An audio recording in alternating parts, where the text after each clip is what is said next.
we have my boy, Bryan. Wait, make sure I don't mess this up. Bryan Brooks. So Bryan Brooks went 4-2 in an event with a different version of War Horde. Let's say you're not looking to play, exactly the same thing, and you don't want to run gas. Let's say you just don't feel like running gas, and maybe you're a little bit more tech towards beast Snagga stuff. Well, here's a list for you. I wanted to show this because yes, he didn't go maybe 5-1 or undefeated. 4-2 is highly respectable, and a lot of people can probably relate to this list design, as he has the theme of the squig back in town. So as for Bryan Brooks' list, we have 2 beast bosses on foot, which is pretty much staple in a proper War Horde list. Deffkilla Wartrike instead of a war boss and mega armor with the Feel No Pain. Mozrog Skragbad, followed by a war boss with Follow Me Lads and a weird normal war boss. Sorry, I was about to say weird boy.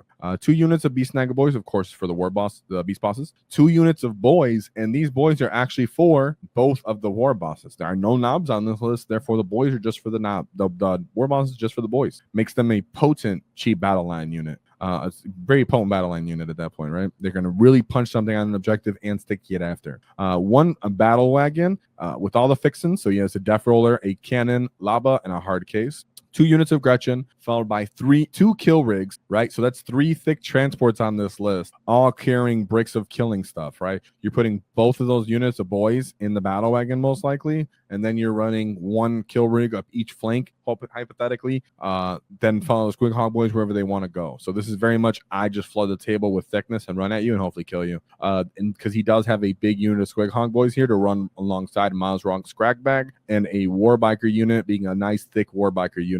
I personally, over suggest breaking that Warbiker unit into 2 smaller units.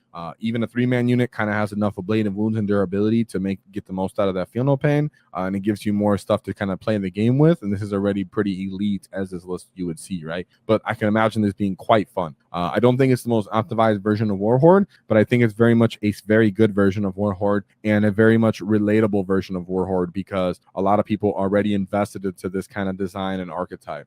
And then we have a super chat from Murder Mouth. Thoughts on Kill Wagon plus 2 MSU units of flash kits, a little mech plus a strength 4 shooty death dread centerpiece, ambush convoy, or midfield. I get it. So what he's trying to do is pretty much put the wagon to get the +1 to hit with the firing deck on the side. That way the flash kits can get off on that. That means the flash kits profile would be hitting on 4s now. Of course, you don't get the additional shot. You don't get the ability to pop lethal, but you still do keep the sustain. So you get a good volume on that. I think it's it's a fun, solid thing. And of course, strength 9 on the shooty dread. Are you saying for the rockets or for the custom booster blaster, custom mega blasters? So I'm totally fine with the custom mega blaster. Just likely to blow yourself up if you do that. And I think with the kill wagon, with the kill rig, it's kind of fun. It's a different way to play. I don't know if I really recommend it fully, but you'll definitely have some games where it feels really good. Like I'd say power armor 2 wound models, it'll feel really good. So I don't think anything's bad about it. It just seems like a lot of with potential. And the baby mech kind of doesn't have anything to do anymore once the flash kits get out and start punching, which is more like what the flash kits are trying to do. They're trying to do a combined arms kind of thing where they want to get out, pop lethal, and then go punch something. The mech's just kind of hanging out with the battle wagon after that, and then the battle wagon wants to go punch too. So then the mech's like, I'm gonna hide behind this wall. I mean, I guess, but just not my cup of tea. I don't think it's bad though. We've seen it in other older states. So for the Bryan list, let's take a look at his win path, as he still did quite solid. He got 16 at the Yee Haw GT. So the Yee Haw GT, we have him going to his first matchup. Today's sponsor, Baron of Dice. So Baron of Dice has great dice. They have actually enabled us to give these dice out for our paint competitions. So I greatly advise that you go out there. We have a link in the description for 5% discount. That's of course because nobody likes taxes.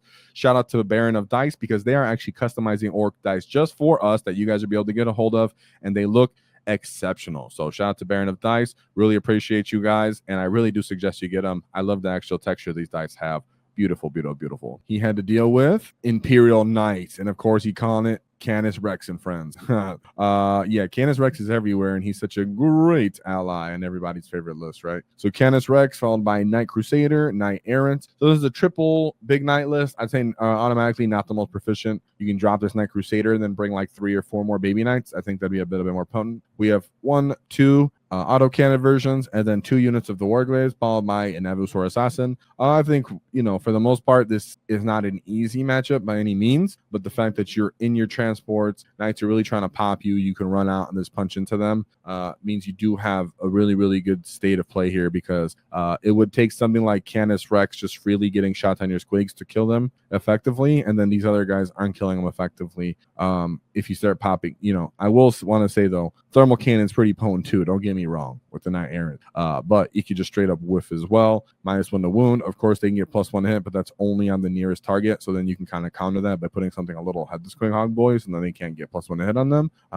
And Knights, when they just don't have enough bodies of little stuff, means Orks can get to them by terrain jumping and hopping. So it is a losable matchup, but if you're a highly proficient Ork player, you can overcome it sometimes. And especially if the Knight player is not familiar with Orks and our ability to just straight eat them with infantry. Then his second matchup, he did go pretty close on time, but he did overcome this. It was the Black Templar. So they were playing KG. Looking at that score, so you had an Ancient Terminator, High Marshal Helbrick, Judiciar, Lieutenant with combi weapons, and the Emperor's Children. Of course, we have 1, 2, 3 Assault Intercessors with jump packs. We've seen that in like every Blood Angels, every version of Space Marine we've seen so far. Land Raider with Godhammer las cannons. 1, 2, 3 units of Primaris Sword Brethren. Everybody knows what they could do for the most part. Lightning Claws, then get up to damage 2 with Twin Link. That's amazing. And then 1 big brick of Terminators with Assault Squads. War Horde can deal with that. Of course, you do have to I would say this is like, you hope your kill rig kind of gets off here and gets some of those guys get down with that last cannon, because you are lacking AP on this list that we've seen. Typically something like Knobs or Gas would be the best counter to the Terminator Assault Squad. So I can see why this list was playing very, very KG. Another thing is there's not real transports on this list besides that 1 Land Raider. So a lot of these units are out in the open, which means they're susceptible to being also charged by War Horde with our strats to make our mobility better. So very close game, but he ended up coming out with that one, just 56 win rate. Then he ended up losing his third game. Pretty hard loss, but it was into Death Guard. Like we said, you can stack -2 to hits with a -1 ballistic skill, weapon skill, and then Nurglings. But on this list, there wasn't all Nurglings. So either way, it's still kind of hard hitting on 4s. Not to mention they can reduce damage. So we have Death Company with Chaos Lord and Terminator armor with Deadly Pathogen, followed by Mortarion. Mortarion hasn't been making his way around too often anymore. The meta is kind of tweaked to killing pretty durable things, but when you're not able to, Mortarion can go off. And in this case, since he's only getting punched by Orks, he can use the ability of Disgustingly Resilient, which means you subtract 1 damage in the fight phase. So it means these are all damage 1 that are getting into him that does apply to devastating wounds.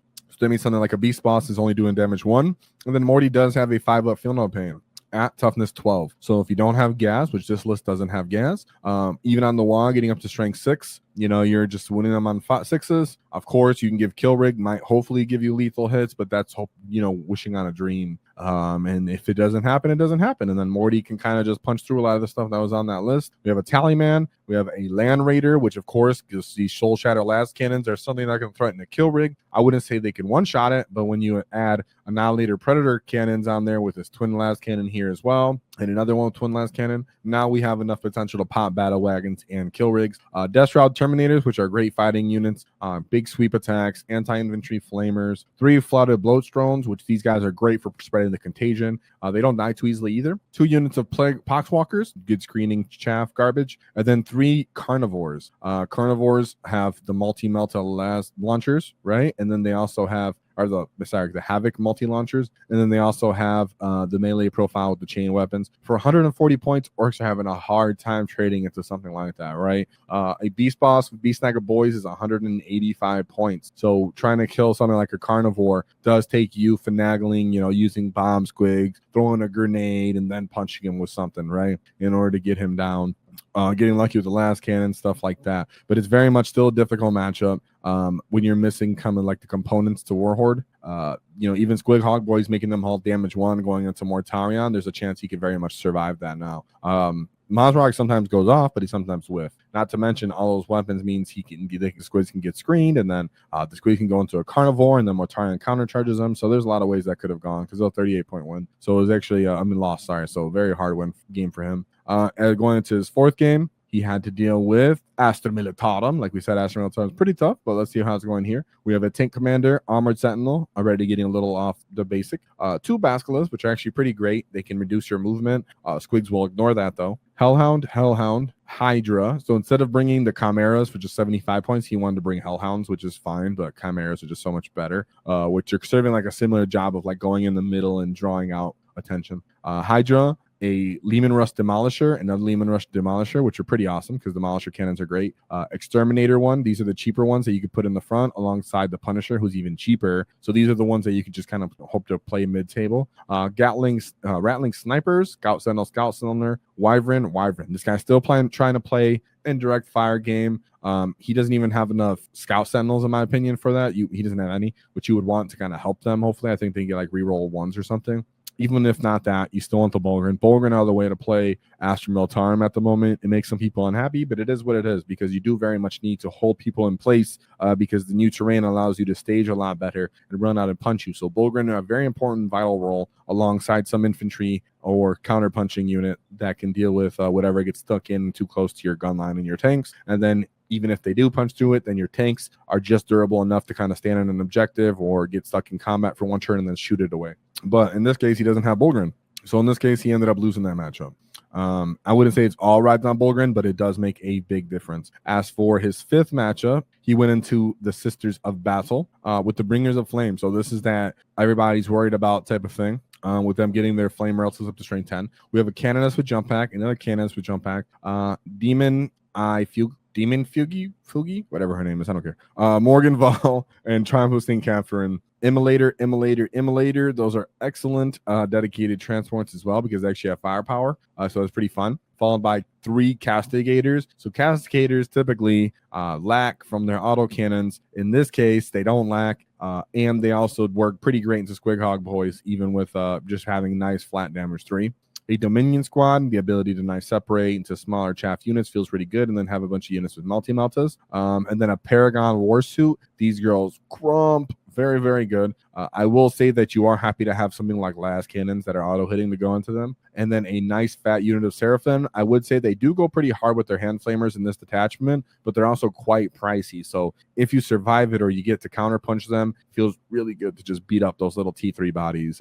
Really, really nice. I would say he doesn't really have a lot of bodies on this list, which is his one weakness. Because Orks do have the potential to very much pressure Emulator, Castigator build. We've seen it on stream in War Games Live and such, especially if the Sisters of Battle player is really scared of being touched and doesn't have anything to like put up forward, which they really don't on this list. So you're just kind of getting beat down, which I'm totally cool with, because everybody likes to beat down on the Sisters of Battle. And so then he goes into his final game. And into his final game, he takes his final loss. And it is into everybody's favorite screaming memes, the World Eaters. This is one of those matchups that you do, for one, very much have to know the rules, right? You need to know they can advance and charge. You very much need to know they can get additional movement. You need to know they can fight on death on the 4+. You need to know Anagram coming back to life and being quite annoying. You need to know they can reduce damage by 1 in combat. And you need to know about the Master of Execution with Berserker Glaive because he's just killing you. A Blood Surge, all these things are very important for you to know how to actually deal with them. And even then, it can just be a hard day for you. We have, if Anagron comes back alive too much. So if Anagron, Lord Avocado, and Master of Executions, 1 unit of Jackals, followed by 1 big unit of Corn Berserkers, of course, for the Master of Indirect Combat. 1 Rhino, followed by an 8-bound unit. Why I like the little 3-man unit of 8-bound is because they have that aura of reroll 1s to wound. I think it's pretty awesome. 2 big fat units of Exalted 8-bound, very durable, very punchy, and they can end up getting the trade in you and Orks. The fact that they're T6 means that even if you put your Snagga Boyz into them, you might just bounce. Very much takes your kill rig to kind of try to pick them up too. But speaking of kill rig, they can just straight up run into kill rigs. Then you counter punch them with your Snagga Boyz, and then they fight on death, and then they take the Snagga Boyz with you. Boom, they've got an equivalent points in trade or more. So very dangerous unit right there. And then just a nice 3-man unit of Exalted 8-bound, and then this. The World Eaters Chaos Mon. I personally have had the unpleasant experience of playing against this before.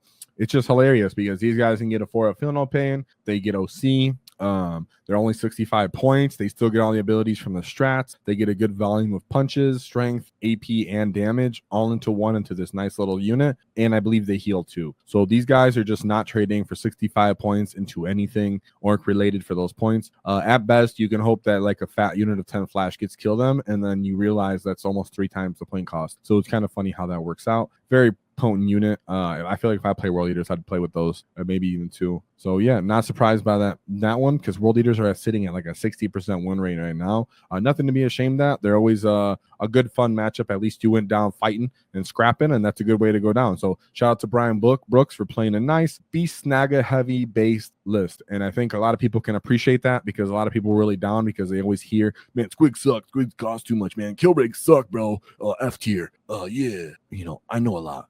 Trust me, it's just being good with what you play with, and then also play path to victory. Armies you play against does matter. Just taking advantage of your tools is very important, and just play what you really like to play, and you'll still find a way to have success. So just wanted to show that, because I thought it was a good way to bring everybody up that was maybe a little bit down about the Squighog Boyz and the Beast Snagga Boyz as a whole. If you enjoyed the clip, check out the full video here.